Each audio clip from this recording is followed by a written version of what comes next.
Bismillah, Assalamualaikum warahmatullahi wabarakatuh. Perkenalkan, saya Iqbal Farizi dari Prodi Agribisnis, Fakultas Pertanian, Universitas Maliku Saleh. Di sini saya ingin menjelaskan tentang Good Agricultural Practices, ataupun disebutnya itu, ataupun singkatannya itu GAP ya. Nah, GAP ini adalah cara bertani modern yang bertanggung jawab dan berkelanjutan. Nah, di sini kita akan menjelaskan tentang keseluruhan dari GAP ini. Yang pertama ada pengantar. Kenapa sih GAP itu penting? Nah, dunia pertanian saat ini sudah berubah jauh dibanding 20-30 tahun yang lalu. Kalau dulu petani cuma fokus pada hasil panen sebanyak-banyaknya. Sekarang orientasinya berubah. Nggak cukup cuma kualitas, tapi juga mutu, keamanan, dan keberlanjutan. Masalahnya, banyak negara termasuk Indonesia mulai menghadapi dampak dari pertanian yang tidak terkendali, seperti tanah makin rusak karena karena pupuk kimia berlebihan, air irigasi tercemar pestisida, hasil panen tidak aman dikonsumsi karena residu bahan kimia tinggi, dan petani sering rugi karena produk mereka ditolak pasar ekspor akibat tidak memenuhi standar keamanan pangan. Nah, dari sinilah muncul konsep Good Agricultural Practices atau GAP kan yang tadi. Nah, ini tuh sebuah sistem atau pedoman cara bertani yang baik, benar, aman, dan berkelanjutan. Tujuan utama GAP ini adalah mengatur semua kegiatan pertanian dari awal hingga produk siap dijual supaya tetap aman untuk dikonsumsi manusia, aman untuk petani, aman untuk lingkungan, dan menguntungkan secara ekonomi. Nah, GAP itu tidak layak, GAP itu kayak fondasi buat ngebangun pertanian masa depan yang enggak cuma mensejahterakan petani hari ini, tapi juga menjaga bumi buat generasi berikutnya. Nah, yang kedua itu tadi kan yang pertama itu pengantar tentang GAP ya, dan yang kedua itu asal usul dan sejarah perkembangan GAP. Nah, konsep GAP pertama kali muncul di Eropa pada tahun 1990-an. Saat itu beberapa negara Eropa mengalami banyak masalah terkait keamanan pangan ataupun food safety. Misalnya, sayuran dan buah mengandung residu pestisida di atas ambang batas, dan air sungai di sekitar lahan pertanian terkontaminasi bahan kimia. Juga petani mengalami gangguan kesehatan karena terpapar bahan yang beracun. Nah, konsumen mulai takut nih membeli produk pertanian, dan pemerintah Eropa panik. Akhirnya dibentuklah sistem GAP ataupun Good Agricultural Practice ini untuk memastikan produk yang sampai ke konsumen aman, bersih, dan ditanam dengan cara yang bertanggung jawab. Dari situlah negara-negara lain mulai niru sistem ini. Contohnya kayak ada beberapa sertifikat GAP, itu ada Global GAP, ataupun ini tuh standarnya dunia lah, standar internasional yang sekarang jadi acuan dunia. Namun juga ada Thai GAP yang ada di Thailand, Malaysia GAP yang ada di Malaysia, dan Japan GAP juga ada. Nah, di Indonesia juga ada nih, itu biasanya disebutnya tuh Indo GAP. Nah, di Indonesia, GAP mulai diterapkan sekitar tahun 2002. Awalnya di sektor hortikultura, yaitu kayak sayur-sayur, buah, dan tanaman obat-obat itu. Kemudian diperluas ke perkebunan, termasuk kopi, teh, dan kelapa sawit. Permintaan pemerintah lewat Peraturan Menteri Pertanian Nomor 48 Tahun 2009 menetapkan pedoman resmi penerapan GAP di Indonesia, lengkap dengan syarat, tahapan, dan proses sertifikasinya. Nah, dan yang ketiga itu prinsip-prinsip utama dalam GAP. Nah, GAP punya beberapa prinsip yang wajib dipegang oleh petani, kelompok tani maupun perusahaan petani ataupun perusahaan pertanian yang mau menerapkannya. Prinsip ini enggak sekedar aturan teknis, tapi secara filosofi bertani modern. Nah, tadi ada prinsip-prinsip itu kan, ada beberapa poin, kurang lebih 5, yaitu yang pertama keamanan pangannya. Nah, produk pertanian harus aman dikonsumsi oleh manusia, artinya gunakan pestisida dan pupuk sesuai dosis dan waktu karantina yang dianjurkan, dan air yang digunakan untuk menyiram dan mencuci produk harus bersih dan tidak terkontaminasi, dan juga tuh alat panen dan tempat penyimpanan harus higienis. Kalau salah sedikit aja bisa bikin produk ditolak pasar, terutama pasar ekspor yang ketat kali nih kan terhadap residu kimia ini. Yang kedua itu ada kesehatan dan keselamatan kerja ataupun ketiga. Nah, petani juga harus dilindungi. Selama ini banyak petani menyemprot pestisida tanpa masker, sarung tangan, dan sepatu boot. Padahal bahan kimia itu bisa masuk lewat kulit dan pernapasan. Dalam GAP, petani diwajibkan menggunakan alat pelindung diri ataupun APD dan menyimpan bahan kimia di tempat yang khusus dan aman. Nah, itu tadi tentang kesehatan keselamatan kerja atau K3. Nah, sekarang poin yang ketiga itu ada perlindungan lingkungan. GAP menekan pentingnya menjaga tanah, air, dan udara tetap bersih. Caranya itu hindari penggunaan pupuk berlebih, terapkan rotasi tanaman biar tanah enggak cepat rusak, dan kelola limbah pertanian dengan benar, ataupun jangan dibuang ke sungai gitu kan, biar nggak cemar ke yang lain-lain. Nah, untuk poin yang keempat itu ada pelacakan produk ataupun traceability. Nah, setiap hasil panen harus bisa dilacak asal usulnya, siapa yang tanam, kapan ditanam, pakai pupuk apa, dan kapan dipanen. Nah, kalau nanti ada masalah, misalnya hasil pertaniannya itu terkontaminasi, nah maka penyebabnya itu bisa cepat nih ditemukannya. Nah, dan terakhir untuk poin yang kelima itu ada keberlanjutan ekonomi. Nah, GAP juga bertujuan supaya petani bisa bertani terus-menerus tanpa rugi. Sistem ini membantu petani mengatur biaya produksi, mengurangi pemborosan, dan membuka akses di pasar premium. Nah, oke, dari itu tadi adalah prinsip-prinsip utama dalam GAP. Untuk poin selanjutnya itu kita masuk ke langkah-langkah penerapan GAP di lapangan. Penerapan GAP nggak bisa instan, biasanya dilakukan bertahap dengan pendampingan dari penyuluh atau lembaga sertifikasi. Secara umum langkah-langkahnya itu ada beberapa, itu yang aku bisa contohkan di sini, kayak pemilihan lahannya itu harus jauh dari sumber pencemaran, kayak dari pabrik, limbah, sampah, dan jalan besar. Tanahnya itu harus diuji dulu nih untuk memastikan tidak mengandung logam berat atau bahan yang beracun. Kalau tanahnya aman, nah barulah bisa digunakan. Yang kedua itu ada pemilihan benih ataupun bibit. Di sini kita bisa gunakan bibit ataupun benih unggul yang udah bersertifikat. Artinya tuh benih tersebut sudah teruji bebas hama penyakit dan punya potensi hasil yang tinggi. Nah, biasanya itu bibit liar tanpa sertifikat sering membawa penyakit ke lahan. Nah, makanya itu kita tuh harus memilih benih atau bibit yang sudah unggul dan bersertifikat. Dan selanjutnya itu ada pengelolaan tanah dan air.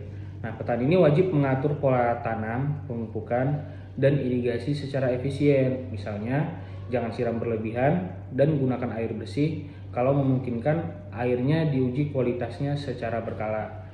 Dan yang keempat itu ada pemupukan dan pestisida.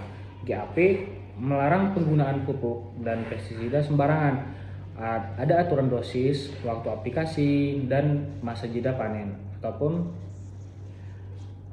Dan selain itu dianjurkan juga penggunaan pupuk organik dan pengendalian hama alami.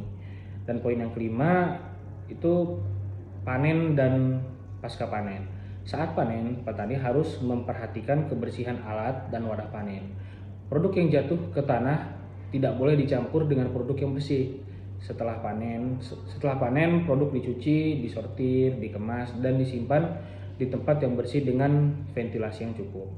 Dan poin keenam, pencatatan atau record keeping. Semua kegiatan harus dicatat: tanggal tanam, pemupukan, penyemprotan, panen, dan lain-lainnya.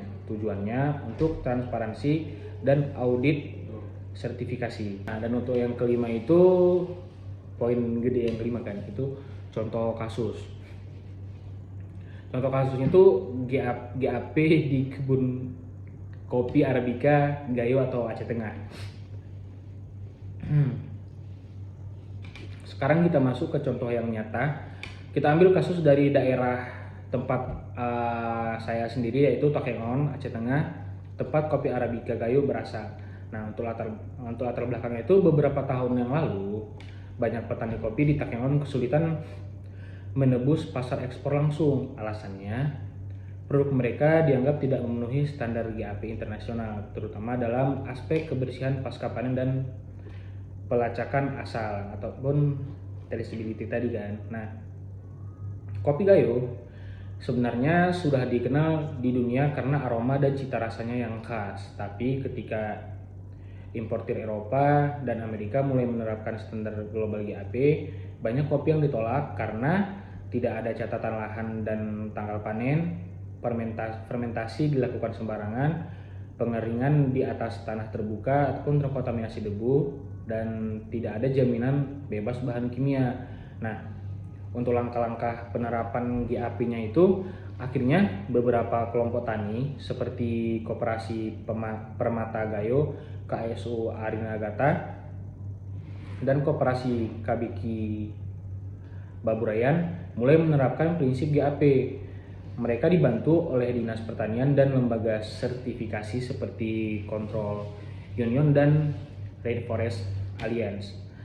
Langkah-langkah yang mereka lakukan itu kayak membuat pemetaan lahan dengan koordinasi GPS dan data petani, dan juga dan yang kedua itu tadi yang pertama ya, dan yang kedua melatih petani tentang pengelolaan kebun berkelanjutan seperti pemangkasan, pemupukan, dan panen selektif. Dan yang ketiga itu pembangunan tempat pengolahan pasca panen yang bersih ataupun wet mill dan drying house. Dan yang keempat itu mencatat semua aktivitas pertanian dalam logbook. Dan yang kelima, melakukan audit tahunan untuk memastikan semua standar masih diterapkan. Oke, dan lanjutnya tuh hasil dan dampaknya. Setelah menerapkan GAP ini, kopi Gayo mulai diterima di pasar Jerman, Jepang, dan Belanda.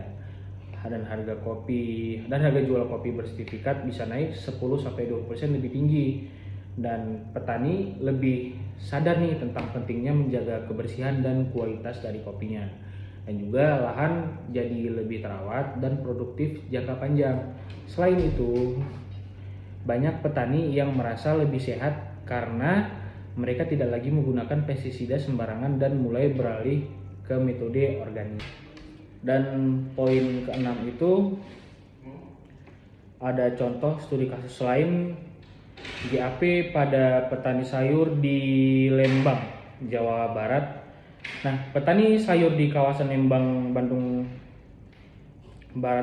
Barat dulunya terkenal dengan produktif, tapi banyak hasil panen mereka ditolak oleh supermarket besar karena tinggi residu pestisida. Nah, Dinas Pertanian setempat lalu memperkenalkan sistem GAP pada mereka. Nah, petani diajarkan cara menyemprot pestisida dengan dosis yang benar dan cara mencatat semua kegiatan di kebun.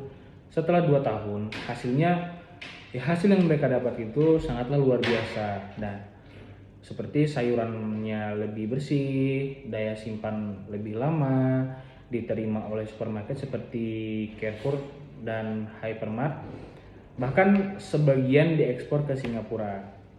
Kuncinya ada di disiplin dan pencatatan, bukan di alat canggih ya di mereka ini ya.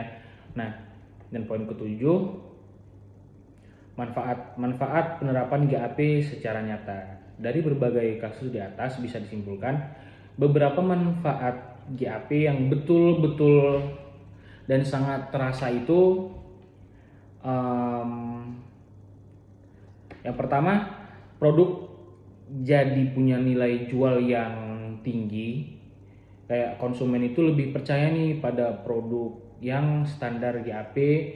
Dan yang kedua, akses pasarnya itu luas. Nah, kayak banyak eksportir dan hotel yang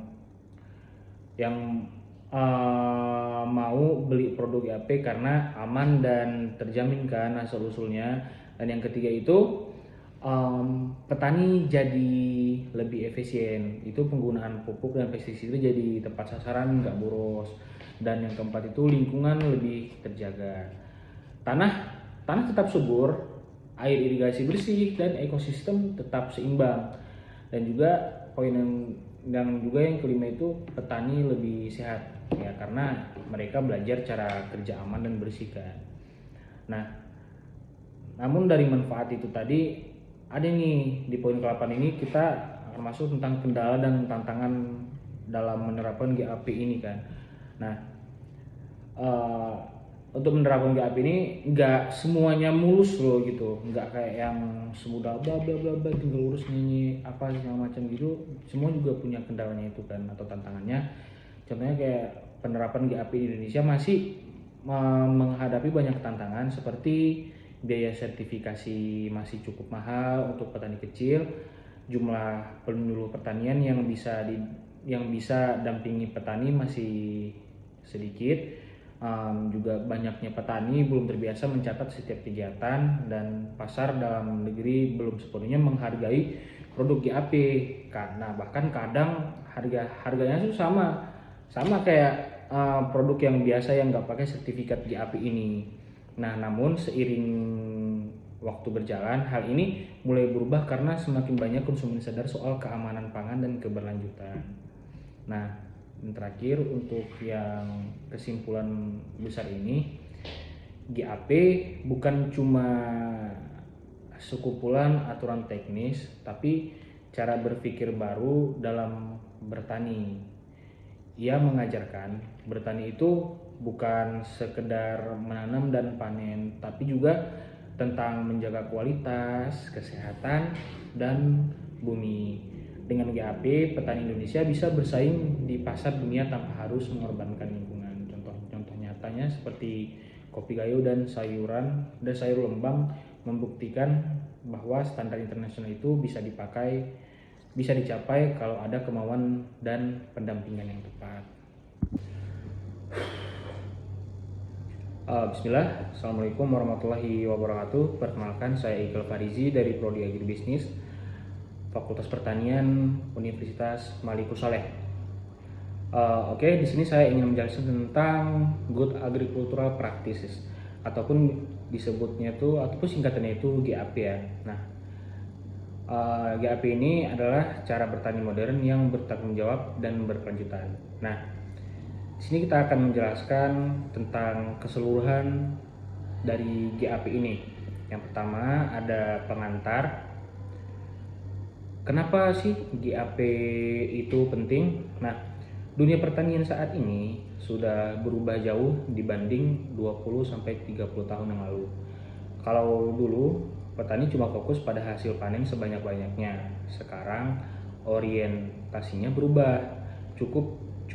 Nggak cukup cuma kualitas, tapi juga mutu, keamanan, dan keberlanjutan. Masalahnya, banyak negara termasuk Indonesia mulai menghadapi dampak dari pertanian yang tidak terkendali, seperti tanah makin rusak karena pupuk kimia berlebihan, air irigasi tercemar pestisida, hasil panen tidak aman dikonsumsi karena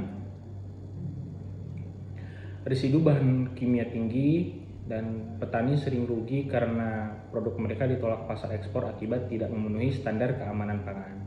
Nah, dari sinilah muncul konsep Good Agricultural Practices atau GAP kan yang tadi. Nah, ini tuh sebuah sistem atau pedoman cara bertani yang baik, benar, aman, dan berkelanjutan. Tujuan utama GAP ini adalah mengatur semua kegiatan pertanian dari awal hingga produk siap dijual supaya tetap aman untuk dikonsumsi manusia, aman untuk petani, aman untuk lingkungan, dan menguntungkan secara ekonomi. Nah, GAP itu tidak layak, GAP itu kayak fondasi buat ngebangun pertanian masa depan yang enggak cuma mensejahterakan petani hari ini, tapi juga menjaga bumi buat generasi berikutnya. Nah, yang kedua itu tadi kan yang pertama itu pengantar tentang GAP ya, dan yang kedua itu asal usul dan sejarah perkembangan GAP. Nah, konsep GAP pertama kali muncul di Eropa pada tahun 1990-an. Saat itu beberapa negara Eropa mengalami banyak masalah terkait keamanan pangan ataupun food safety. Misalnya, sayuran dan buah mengandung residu pestisida di atas ambang batas, dan air sungai di sekitar lahan pertanian terkontaminasi bahan kimia. Juga petani mengalami gangguan kesehatan karena terpapar bahan yang beracun. Nah, konsumen mulai takut nih membeli produk pertanian dan pemerintah Eropa panik. Akhirnya dibentuklah sistem GAP ataupun Good Agricultural Practice ini untuk memastikan produk yang sampai ke konsumen aman, bersih, dan ditanam dengan cara yang bertanggung jawab. Dari situlah negara-negara lain mulai niru sistem ini. Contohnya kayak ada beberapa sertifikat GAP itu, ada Global GAP, ataupun ini tuh standarnya dunia lah, standar internasional yang sekarang jadi acuan dunia. Namun juga ada Thai GAP yang ada di Thailand, Malaysia GAP yang ada di Malaysia, dan Japan GAP juga ada. Nah, di Indonesia juga ada nih, itu biasanya disebutnya tuh Indo GAP. Nah, di Indonesia GAP mulai diterapkan sekitar tahun 2002. Awalnya di sektor hortikultura, yaitu kayak sayur-sayur, buah, dan tanaman obat-obat itu. Kemudian diperluas ke perkebunan termasuk kopi, teh, dan kelapa sawit. Pemerintah lewat Peraturan Menteri Pertanian Nomor 48 Tahun 2009 menetapkan pedoman resmi penerapan GAP di Indonesia, lengkap dengan syarat, tahapan, dan proses sertifikasinya. Nah, dan yang ketiga itu prinsip-prinsip utama dalam GAP. Nah, GAP punya beberapa prinsip yang wajib dipegang oleh petani, kelompok tani, maupun perusahaan pertanian yang mau menerapkannya. Prinsip ini enggak sekedar aturan teknis, tapi secara filosofi bertani modern. Nah, tadi ada prinsip-prinsip itu kan, ada beberapa poin, kurang lebih 5, yaitu yang pertama keamanan pangannya. Nah, produk pertanian harus aman dikonsumsi oleh manusia, artinya gunakan pestisida dan pupuk sesuai dosis dan waktu karantina yang dianjurkan, dan air yang digunakan untuk menyiram dan mencuci produk harus bersih dan tidak terkontaminasi. Dan juga tuh alat panen dan tempat penyimpanan harus higienis.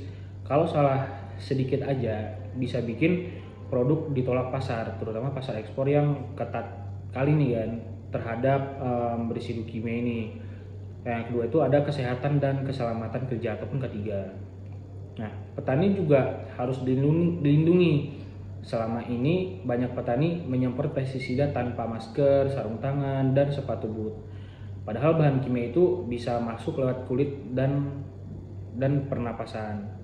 Dalam GAP, petani diwajibkan menggunakan alat pelindung diri ataupun APD dan menyimpan bahan kimia di tempat yang khusus dan aman. Nah, itu tadi tentang kesehatan keselamatan kerja atau K3. Nah, sekarang poin yang ketiga itu ada perlindungan lingkungan. GAP menekan pentingnya menjaga tanah, air, dan udara tetap bersih. Caranya itu hindari penggunaan pupuk berlebih, terapkan rotasi tanaman biar tanah nggak cepat rusak, dan kelola limbah pertanian dengan benar. Ataupun jangan dibuang ke sungai gitu kan biar nggak cemar ke yang lain-lain. Nah, untuk poin yang keempat itu ada pelacakan produk ataupun traceability. Nah, setiap hasil panen harus bisa dilacak asal-usulnya. Siapa yang tanam, kapan ditanam, pakai pupuk apa, dan kapan dipanen. Nah, kalau nanti ada masalah, misalnya hasil pertaniannya itu terkontaminasi. Nah, maka penyebabnya itu bisa cepat nih ditemukannya. Nah, dan terakhir untuk poin yang kelima itu ada keberlanjutan ekonomi. Nah, GAP juga bertujuan supaya petani bisa bertani terus-menerus tanpa rugi. Sistem ini membantu petani mengatur biaya produksi, mengurangi pemborosan, dan membuka akses di pasar premium. Nah, oke, dari itu tadi adalah prinsip-prinsip utama dalam GAP. Untuk poin selanjutnya itu kita masuk ke langkah-langkah penerapan GAP di lapangan. Penerapan GAP nggak bisa instan, biasanya dilakukan bertahap dengan pendampingan dari penyuluh atau lembaga sertifikasi. Secara umum langkah-langkahnya itu ada beberapa itu yang aku bisa contohkan di sini kayak pemilihan lahannya itu harus jauh dari sumber pencemaran kayak dari pabrik, limbah, sampah, dan jalan besar. Tanahnya itu harus diuji dulu nih untuk memastikan tidak mengandung logam berat atau bahan yang beracun. Kalau tanahnya aman, nah barulah bisa digunakan. Dan yang kedua itu ada pemilihan benih ataupun bibit. Di sini kita bisa gunakan bibit ataupun benih unggul yang udah bersertifikat. Artinya tuh benih tersebut sudah teruji bebas hama penyakit dan punya potensi hasil yang tinggi. Nah, biasanya itu bibit liar tanpa sertifikat sering membawa penyakit ke lahan. Nah, makanya itu kita tuh harus memilih benih atau bibit yang sudah unggul dan bersertifikat. Dan selanjutnya itu ada pengelolaan tanah dan air. Nah, petani ini wajib mengatur pola tanam, pemupukan, dan irigasi secara efisien. Misalnya, jangan siram berlebihan dan gunakan air bersih. Kalau memungkinkan, airnya diuji kualitasnya secara berkala. Dan yang keempat itu ada pemupukan dan pestisida. GAP melarang penggunaan pupuk dan pestisida sembarangan. Ada aturan dosis, waktu aplikasi, dan masa jeda panen. Dan selain itu dianjurkan juga penggunaan pupuk organik dan pengendalian hama alami. Dan poin yang kelima itu panen dan pasca panen. Saat panen, petani harus memperhatikan kebersihan alat dan wadah panen. Produk yang jatuh ke tanah tidak boleh dicampur dengan produk yang bersih. Setelah panen, produk dicuci, disortir, dikemas, dan disimpan di tempat yang bersih dengan ventilasi yang cukup. Dan poin keenam, pencatatan atau record keeping. Semua kegiatan harus dicatat: tanggal tanam, pemupukan, penyemprotan, panen, dan lain-lainnya. Tujuannya untuk transparansi dan audit sertifikasi. Nah, dan untuk yang kelima itu poin gede yang kelima kan, itu contoh kasus. Contoh kasusnya itu GAP di kebun kopi Arabica Gayo atau Aceh Tengah. Sekarang kita masuk ke contoh yang nyata. Kita ambil kasus dari daerah tempat saya sendiri, yaitu Takengon, Aceh Tengah, tempat kopi Arabica Gayo berasal. Nah, untuk latar belakangnya itu beberapa tahun yang lalu banyak petani kopi di Takengon kesulitan menebus pasar ekspor langsung. Alasannya, produk mereka dianggap tidak memenuhi standar GAP internasional, terutama dalam aspek kebersihan pasca panen dan pelacakan asal ataupun traceability tadi kan. Nah, kopi Gayo sebenarnya sudah dikenal di dunia karena aroma dan cita rasanya yang khas. Tapi ketika importir Eropa dan Amerika mulai menerapkan standar global GAP, banyak kopi yang ditolak karena tidak ada catatan lahan dan tanggal panen, fermentasi dilakukan sembarangan, pengeringan di atas tanah terbuka ataupun terkontaminasi debu, dan tidak ada jaminan bebas bahan kimia. Nah, untuk langkah-langkah penerapan GAP-nya itu, akhirnya beberapa kelompok tani seperti Koperasi Permata Gayo, KSU Arinagata, dan Koperasi Kabiki Baburayan mulai menerapkan prinsip GAP. Mereka dibantu oleh Dinas Pertanian dan lembaga sertifikasi seperti Control Union dan Rainforest Alliance. Langkah-langkah yang mereka lakukan itu kayak membuat pemetaan lahan dengan koordinasi GPS dan data petani, dan juga dan yang kedua itu tadi yang pertama ya, dan yang kedua melatih petani tentang pengelolaan kebun berkelanjutan seperti pemangkasan, pemumpukan, dan panen selektif. Dan yang ketiga itu pembangunan tempat pengolahan pasca panen yang bersih ataupun wet mill dan drying house. Dan yang keempat itu mencatat semua aktivitas pertanian dalam logbook. Dan yang kelima melakukan audit tahunan untuk memastikan semua standar masih diterapkan. Oke, dan lanjutnya tuh hasil dan dampaknya. Setelah menerapkan GAP ini, kopi Gayo mulai diterima di pasar Jerman, Jepang, dan Belanda. Dan harga jual kopi bersertifikat bisa naik 10-20% lebih tinggi, dan petani lebih sadar nih tentang pentingnya menjaga kebersihan dan kualitas dari kopinya, dan juga lahan jadi lebih terawat dan produktif jangka panjang. Selain itu, banyak petani yang merasa lebih sehat karena mereka tidak lagi menggunakan pestisida sembarangan dan mulai beralih ke metode organik. Oke, dan untuk lanjutannya, ini ada contohnya lagi, cerita petani stroberi dan perjuangan mereka menerapkan GAP kan. Nah, awal mulanya itu stroberi manis tapi bikin pahit. Jadi di kaki Gunung Tengkuban Perahu ada satu desa kecil namanya Cibuntu. Udara di sini sejuk nih kan. Nah, tanahnya pun subur, terus airnya pun kan jernih, cocok nih butuh nanam-nanam stroberi. Makanya hampir semua warga di situ pun punya kebun stroberi. Ada yang buat dijual ke wisata peti sendiri, ada juga yang buat dikirim ke supermarket dan kafe-kafe di Bandung. Awalnya semuanya tuh kayak lancar gitu kan. Tiap panen hasilnya itu banyak, warnanya merah, cantik lah pokoknya, warnanya bentuknya pun bagus kan. Tapi masalahnya mulai muncul itu kayak waktu beberapa pembeli besar itu, terutama kayak dari supermarket, mulai nolak nih stroberi dari orang nih. Alasannya itu apa? Karena kata orang tuh buahnya cepat busuk, kayak aromanya nggak konsisten. Terus habis itu pas dites di lab rupanya residu pestisida itu tinggi. Nah, konsumen kan juga mulai komplain kan, buahnya bagus di luar tapi rasanya pahit kayak kimia. Habis itu petani kan bingung, dia bahkan kayak sempat sampai rugi gede. Nah, dari situlah orang ini sadar kayak selama ini mereka tuh cuma fokus sama hasil banyak tapi nggak mikirin cara kayak mana tanamnya itu betul atau enggak. Nah, terus pas di titik baliknya tuh kayak penyuluh masuk desa kan, sekitaran tahun 2016 Dinas Pertanian Jawa Barat ngirimin beberapa penyuluh pertanian lapangan ataupun PPL ke desa itu. Tujuannya tuh buat ngenalin sistem GAP ini tadi ke petani-petani stroberi. Awalnya kayak banyak yang cuek, katanya ribet kali ini, nulis apa kayak gitu, yang penting kan panennya banyak kan gitu kan kata orang-orang situ.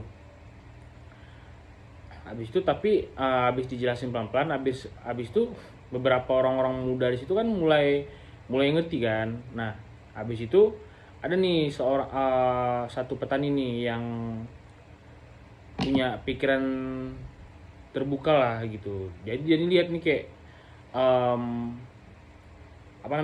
kayak bapak itu sering ngeluh karena harga stroberi sering jatuh, terus hasilnya kadang-kadang busuk kan. Sebelum disempat dijual pun kadang-kadang bisa busuk. Terus dia bilang, kalau coba nanamnya kayak dulu terus ya pasti hasilnya kan sama-sama terus. Habis itu si petani tadi ngajarlah 10 orang lain biar nyobain sistem GAP ini tadi sama-sama. Nah habis itu orang ini pas awalnya itu udah mulai ngatur lahan sama air. Kayak hal pertama yang mereka kerjain itu milih lahan yang nggak jauh dari jalan besar, terus yang agak jauh dari jalan yang besar, terus limbah-limbah rumah-rumah tangga kayak itu. Terus sebelumnya tuh mereka biasa siram tanaman itu kan pakai air dari selokan tuh kan. Rupanya air itu tuh cuma sabun sama sampah organik. Nah, kan di dalam GAP itu kan air itu kan penting kali kan. Nah, makanya orang itu tadi bikin sistem irigasi tetes sederhana ataupun drip irrigation kan, pakai pipa bekas biar airnya tuh hemat sama bersih. Nah, karena juga mulai rutin nih orang nih uji kualitas air sama-sama penyuluh kayak minimal sebulan gitu kan sekali. Nah, selain itu mereka juga mulai rotasi tanaman biar nggak terus-terusan stroberi aja. Kadang diselingin sayur daun kayak ada selada atau bayam biar tanahnya tuh nggak jenuh, terus kayak tetap subur gitu kan. Nah, habis setelah itu tadi orang ini udah mulai ganti pola pupuk nih sama pestisida. Nah kan kayak di bagian ini tuh yang paling berat nih untuk mereka nih, kayak ngurangin pestisida kimianya. Nah biasanya kan kalau ada ulat satu aja langsung disemprotin racun gitu. Tapi di GAP mereka diajarin untuk amati dulu nih kondisi kebun ataupun PHT, pengendalian hama terpadunya ini. Nah mereka bikin nih perangkap serangga alami, terus nyemprot pakai larutan bawang putih, daun mimba sama sabun cair kan. Nah bahkan si anak petani ini sempat kayak eksperimen bikin pestisida organik sendiri kan dari fermentasi daun pepaya sama tembakau gitu. Habis itu hasilnya tuh efektif nih untuk orang nih. Terus pupuknya juga ganti pelan-pelan kan. Sekarang 70% pupuk mereka itu kompos dari kotoran kambing yang difermentasi itu sisanya baru pupuk kimia dosis yang enggak terlalu tinggi lah, yang ringan-ringan gitu. Nah efeknya tuh enggak langsung nampak gitu kan, kayak bulan-bulan awal tuh hasilnya malah kayak agak nurun, tapi habis 6 bulan stroberi mereka tuh malahan kayak tumbuh lebih kuat itu, kayak tahan penyakit gitu. Nah habis itu untuk catatan sama dokumentasi kayak bagian yang ini bagian yang paling ngantuk nih tapi penting gitu. Nah kayak dalam sistem GAP semua kegiatan kan harus dicatat tuh. Nah kayak mulai dari tanggal tanam, kapan siram, kapan kasih pupuk, kapan nyemprot, bahkan siapa yang panen nih kan. Kayak awalnya tuh si anaknya tadi bilang ini bagian paling males lah cok gitu. Terus tapi abis dia ngerti tuh gunanya tuh apa, ya malah kan abis itu jadi telaten dia kan untuk catatan mencatat itu. Nah terus catatannya itu ternyata jadi bukti kalau mereka tuh punya produk yang orang tuh tanam dengan cara yang aman. Kayak waktu ada auditor dari dinas pertanian datang, mereka nih bisa nih nunjukin semua bukti tuh, dan akhirnya itu dapat laporan sertifikat GAP lokal. Nah terus pas di pasca panen dan kebersihan produk, sebelumnya kan stroberi hasil panen langsung ditaruh di ember kan, sampai dijemur di bawah matahari. Kadang diinjak-injak lagi sama anak kecil yang bantu panen. Tapi di GAP itu kan udah dilarang kali kan. Nah mereka nih mulai bikin rumah panen kecil gitu, kayak gudang bersih lah dari kayu sama terpal gitu kan. Terus lantainya pun pakai semen biar nggak becek. Nah biar dipanen pagi hari dimasukin ke wadah plastik berlubang, habis itu disortir nih di meja-meja bersih. Nah yang busuk itu langsung dipisahin, yang bagusnya dicuci pakai air bersih, ditiriskan, terus dikemas dalam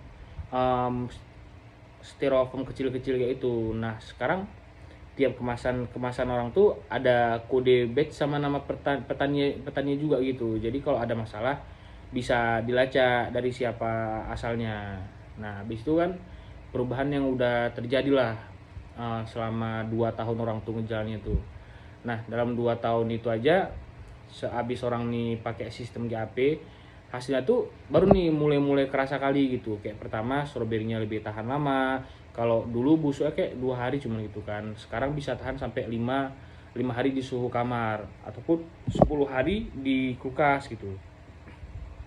Jadi kan ini tuh kan penting kali nih, kayak pengiriman jarak jauh, misalnya kayak dari tempat itu tadi mau kirim kemana gitu. Jadi kan lebih tahan lama, dia lebih tahan lama busuknya dari yang kayak sebelumnya itu yang cuma 2 hari, jadinya ini bahkan 5 hari di suhu kamar kan gitu kan. Kan pastinya kan lebih lebih bermanfaat lah daripada dia cuma 2 hari terus langsung rugi gitu. Tapi ini udah bertambah jadi 5 hari di suhu kamar, bahkan bisa sampai 10 hari kan di kulkas tadi. Nah, yang habis itu yang kedua tuh manfaatnya tuh kayak rasanya tuh lebih manis sama segar gitu, karena kan pemupuknya tuh lebih seimbang, terus tanamannya nggak stres, terus jadi kayak kadar gulanya tuh naik kayak gitu. Nah, habis itu yang nomor 3, kayak harga jualnya kan ya dari orang ini tadi ya, harga jual itu naik 30%. Kayak supermarket mulai mau kerjasama langsung sama kelompok tani mereka, bahkan mereka juga dapat order nih dari Jakarta. Nah, terus juga manfaatnya yang keempat itu, petani kan jadi lebih sehat pastinya, kayak nggak ada lagi batu-batu atau pusing karena pestisida ini kan. Nah, mereka juga jadi lebih ngerti nih cara pakai APBD. Nah, dan untuk yang kelima itu lingkungan yang lebih bersih. Nah, sungai yang di belakang kebun sekarang tuh bening lagi nih, nggak bau kimia kayak dulu lagi kan.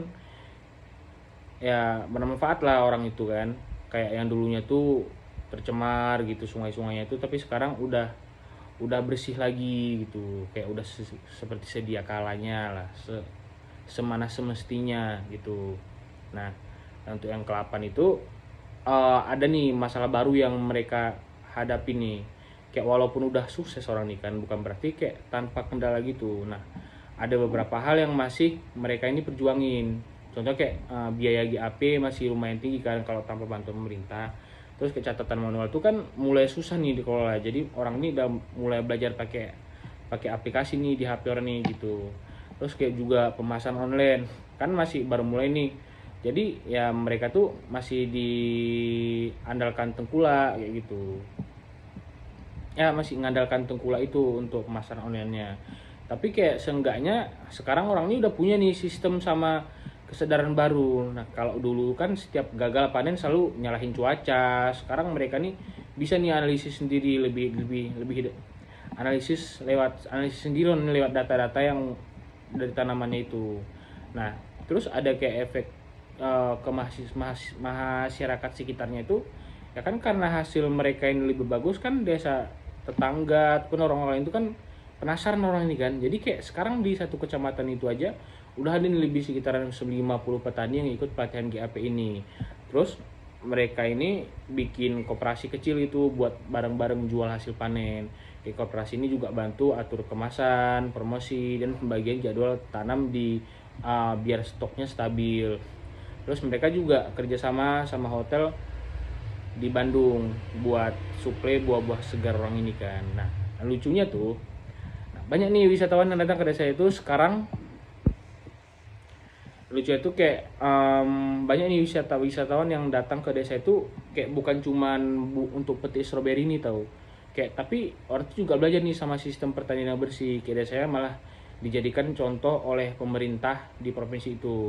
Nah, kayak ya kan dari pelajaran dari kasus ini kan kita bisa tahu kan, kayak bertani ini kayak cuman bukan soal hasil panennya aja gitu, tapi kan juga soal caranya kan. Kalau caranya salah ya hasilnya cepat rusak dan nggak bisa dijual mahal gitu. Terus kayak catatan kecil ini kan bisa perubahan besar, kayak data-data bikin petani lebih paham kebunnya sendiri. Nah, habis itu kayak lingkungan yang dijaga, kayak balik kasih hasil lebih baik lah gitu, air bersih, tanahnya jadi sehat, terus tanamannya pun kan kuat gitu kan.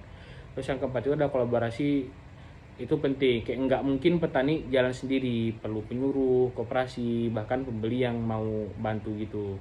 Nah, jadi kalau untuk penutupannya tuh kayak GAP ini bukan cuma sekedar sertifikat sih aslinya. Kayak sekarang kalau kita tuh datang ke desa Cibuntu ini, kita tuh bisa lihat nih kayak papan kecil di pinggir jalan, kayak tulisannya tuh kayak Desa Percobaan GAP Stroberi Cibuntu gitu. Kayak si anak petani ini kayak sama teman-teman bukan cuman bangga orang ini karena dapat sertifikat. Jadi mereka ini bangga karena bisa buktiin gitu bahwa kayak petani kecil pun bisa gitu nerapin sistem pertanian berstandar dunia, asal kayak orang tuh mau belajar sama kerjasama aja gitu loh. Kayak bahkan untuk mereka ini GAP itu bukan cuma sekedar aturan sama dokumen, tapi cara hidup baru, cara yang ngajarin mereka ini buat menghormati alam, jaga kesehatan, sama mikirin masa depan orang ini. Dan itu kan yang paling penting. Kayak sekarang mereka nggak takut lagi nih kalau panen, karena mereka tahu nih hasil kerja keras itu nggak pasti nggak akan sia-sia kan. Kayak buah yang mereka tanam dengan cinta dan disiplin akan menghasilkan akan sampai ke meja orang lain dengan rasa manis dan kebanggaan yang sama. Oke, mungkin dari itulah yang bisa aku jelaskan tentang GAP itu ya. Mungkin hanya ini dapat saya sampaikan. Wabillahi taufiq wal hidayah. Assalamualaikum warahmatullahi wabarakatuh. Oke, dan untuk kelanjutannya, ini ada contohnya lagi, cerita petani stroberi dan perjuangan mereka menerapkan GAP kan. Nah, awal mulanya itu stroberi manis tapi bikin pahit. Jadi di kaki Gunung Tungkuban Perahu ada satu desa kecil namanya Cibuntu. Udara di sini sejuk nih kan. Nah, tanahnya pun subur, terus airnya pun kan jernih, cocok nih butuh nanam-nanam stroberi. Makanya hampir semua warga di situ pun punya kebun stroberi. Ada yang buat dijual ke wisata peti sendiri, ada juga yang buat dikirim ke supermarket dan kafe-kafe di Bandung. Awalnya semua itu kayak lancar gitu kan. Tiap panen hasilnya itu banyak, warnanya merah cantik lah pokoknya, warnanya bentuknya pun bagus kan. Tapi masalahnya mulai muncul itu kayak waktu beberapa pembeli besar itu, terutama kayak dari supermarket, mulai nolak nih stroberi dari orang nih. Alasannya itu apa? Karena kata orang tuh buahnya cepat busuk, kayak aromanya nggak konsisten. Terus habis itu pas dites di lab, rupanya residu pestisida itu tinggi. Nah, konsumen kan juga mulai komplain kan, buahnya bagus di luar tapi rasanya pahit kayak kimia. Habis itu petani kan bingung, dia bahkan kayak sempat sampai rugi gede. Nah, dari situlah orang ini sadar kayak selama ini mereka tuh cuma fokus sama hasil banyak tapi nggak mikirin cara kayak mana tanamnya itu betul atau enggak. Nah, terus pas di titik baliknya tuh kayak penyuluh masuk desa kan, sekitaran tahun 2016. Dinas Pertanian Jawa Barat ngirimin beberapa penyuluh pertanian lapangan ataupun PPL ke desa itu. Tujuannya tuh buat ngenalin sistem GAP ini tadi ke petani stroberi. Awalnya kayak banyak yang cuek, katanya ribet kali ini, nulis apa kayak gitu. Yang penting kan panennya banyak kan gitu kan, kata orang-orang situ. Habis itu tapi habis dijelasin pelan-pelan, habis itu beberapa orang-orang muda di situ kan mulai ngerti kan. Nah, habis itu ada nih satu petani nih yang punya pikiran terbuka lah gitu. Jadi lihat nih kayak kayak bapak itu sering ngeluh karena harga stroberi sering jatuh, terus hasilnya kadang-kadang busuk kan. Sebelum disempat dijual pun kadang-kadang bisa busuk. Terus dia bilang, kalau coba nanamnya kayak dulu terus ya pasti hasilnya kan sama-sama terus. Habis itu si petani tadi ngajalah 10 orang lain biar nyobain sistem GAP ini tadi sama-sama. Nah, habis itu orang ini pas awalnya itu udah mulai ngatur lahan sama air. Kayak hal pertama yang mereka kerjain itu milih lahan yang nggak jauh dari jalan besar, terus yang agak jauh dari jalan yang besar, terus limbah-limbah rumah-rumah tangga kayak itu. Terus sebelumnya tuh mereka biasa siram tanaman itu kan pakai air dari selokan tuh kan. Rupanya air itu tuh cuma sabun sama sampah organik. Nah, kan di dalam GAP itu kan air itu kan penting kali kan. Nah, makanya orang itu tadi bikin sistem irigasi tetes sederhana ataupun drip irrigation kan, pakai pipa bekas biar airnya tuh hemat sama bersih. Nah, karena juga mulai rutin nih orang nih uji kualitas air sama-sama penyuluh, kayak minimal sebulan gitu kan sekali. Nah, selain itu mereka juga mulai rotasi tanaman biar nggak terus-terusan stroberi aja. Kadang diselingin sayur daun kayak ada selada atau bayam biar tanahnya tuh nggak jenuh, terus kayak tetap subur gitu kan. Nah, habis setelah itu tadi orang ini udah mulai ganti pola pupuk nih sama pestisida. Nah, kan kayak di bagian itu yang paling berat nih untuk mereka nih, kayak ngurangin pestisida kimianya. Nah, biasanya kan kalau ada ulat satu aja langsung disemprotin racun gitu. Tapi di GAP mereka diajarin untuk amati dulu nih kondisi kebun ataupun PHT. pengendalian hama terpadunya ini. Nah, mereka bikin nih perangkap serangga alami, terus nyemprot pakai larutan bawang putih, daun mimba sama sabun cair kan. Nah, bahkan si anak petani ini sempat kayak eksperimen bikin pestisida organik sendiri kan dari fermentasi daun pepaya sama tembakau gitu. Nah, abis itu hasilnya tuh efektif nih untuk orang nih. Terus pupuknya juga ganti pelan-pelan kan. Sekarang 70% pupuk mereka itu kompos dari kotoran kambing yang difermentasi itu sisanya baru pupuk kimia dosis yang enggak terlalu tinggi lah, yang ringan-ringan gitu. Nah, efeknya tuh enggak langsung nampak gitu kan, kayak bulan-bulan awal tuh hasilnya malah kayak agak nurun, tapi abis 6 bulan strawberry mereka tuh malahan kayak tumbuh lebih kuat itu, kayak tahan penyakit gitu. Nah, habis itu untuk catatan sama dokumentasi, kayak bagian yang ini bagian yang paling ngantuk nih, tapi penting gitu. Nah, kayak dalam sistem GAP semua kegiatan kan harus dicatat tuh. Nah, kayak mulai dari tanggal tanam, kapan siram, kapan kasih pupuk, kapan nyemprot, bahkan siapa yang panen nih kan. Kayak awalnya tuh si anaknya tadi bilang ini bagian paling males lah cok gitu. Terus tapi abis dia ngerti tuh gunanya tuh apa, ya malah kan abis itu jadi telaten dia kan untuk catatan mencatat itu. Nah, terus catatannya itu ternyata jadi bukti kalau mereka tuh punya mereka ya produk yang orang tuh tanam dengan cara yang aman.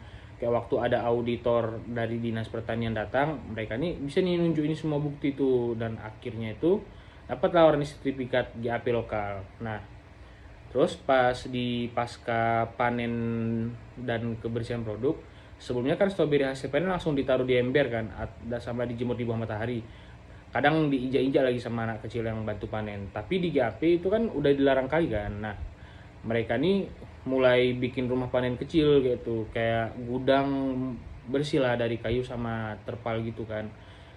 Terus lantainya pun pakai semen biar nggak becek. Nah, biar dipanen pagi hari dimasukin ke wadah plastik berlubang, habis itu disortir nih di meja-meja bersih.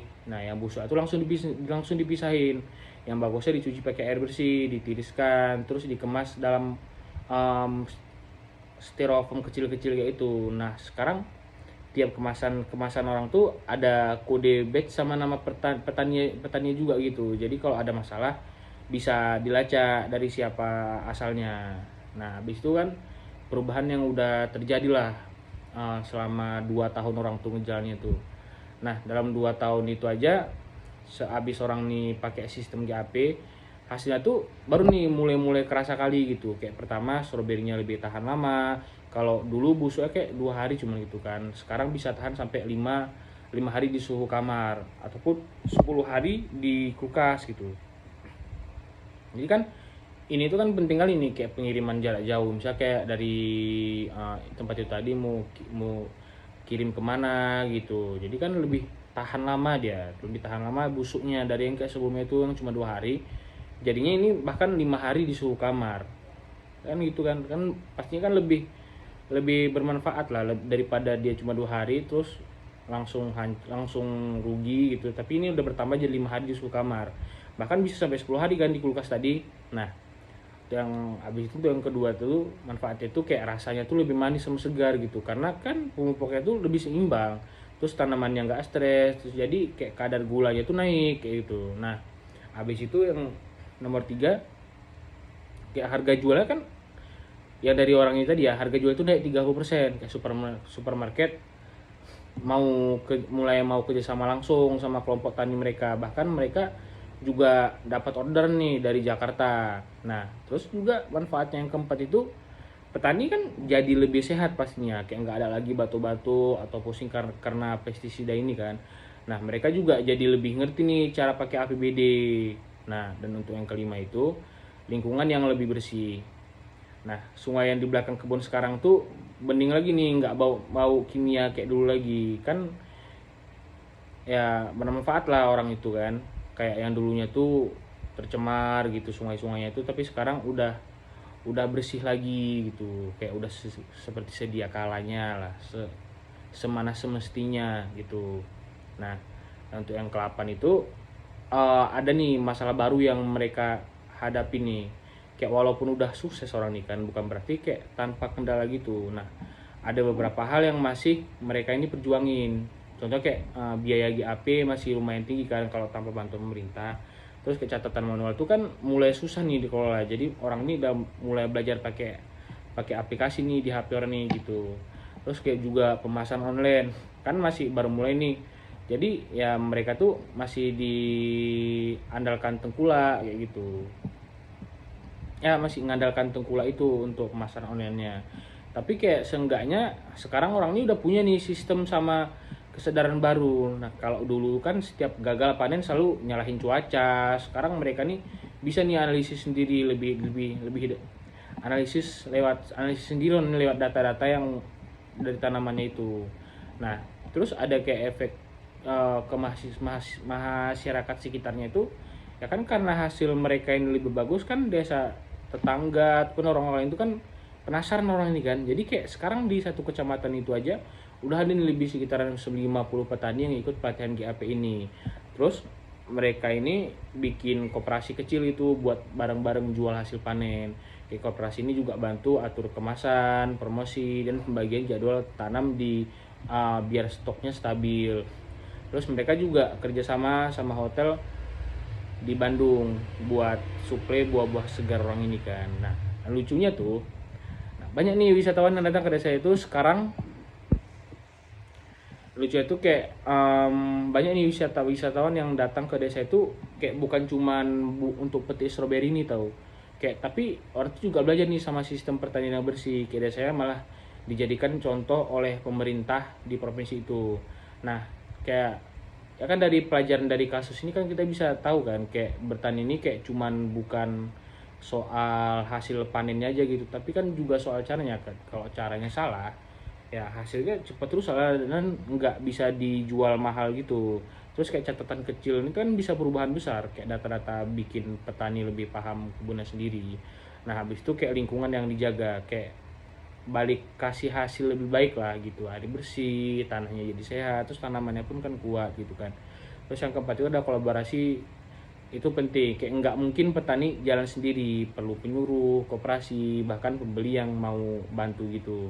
Nah, jadi kalau untuk penutupannya tuh kayak GAP ini bukan cuma sekedar sertifikat sih aslinya. Kayak sekarang kalau kita tuh datang ke desa Cibuntu ini, kita tuh bisa lihat nih kayak papan kecil di pinggir jalan, kayak tulisannya tuh kayak desa percobaan GAP stroberi Cibuntu gitu. Kayak si anak petani kayak sama teman-teman bukan cuman bangga orang ini karena dapat sertifikat. Jadi mereka ini bangga karena bisa buktiin gitu bahwa kayak petani kecil pun bisa gitu nerapin sistem pertanian berstandar dunia, asal kayak orang tuh mau belajar sama kerja sama aja gitu loh. Kayak bahkan untuk mereka ini GAP itu bukan cuma sekedar aturan sama dokumen, tapi cara hidup baru, cara yang ngajarin mereka ini buat menghormati alam, jaga kesehatan, sama mikirin masa depan orang ini.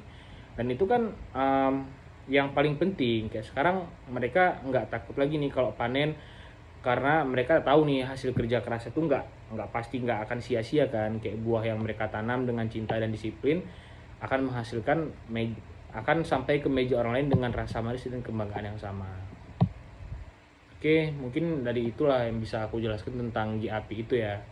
Mungkin hanya ini dapat saya sampaikan. Wabillahi taufiq wal hidayah. Assalamualaikum warahmatullahi wabarakatuh.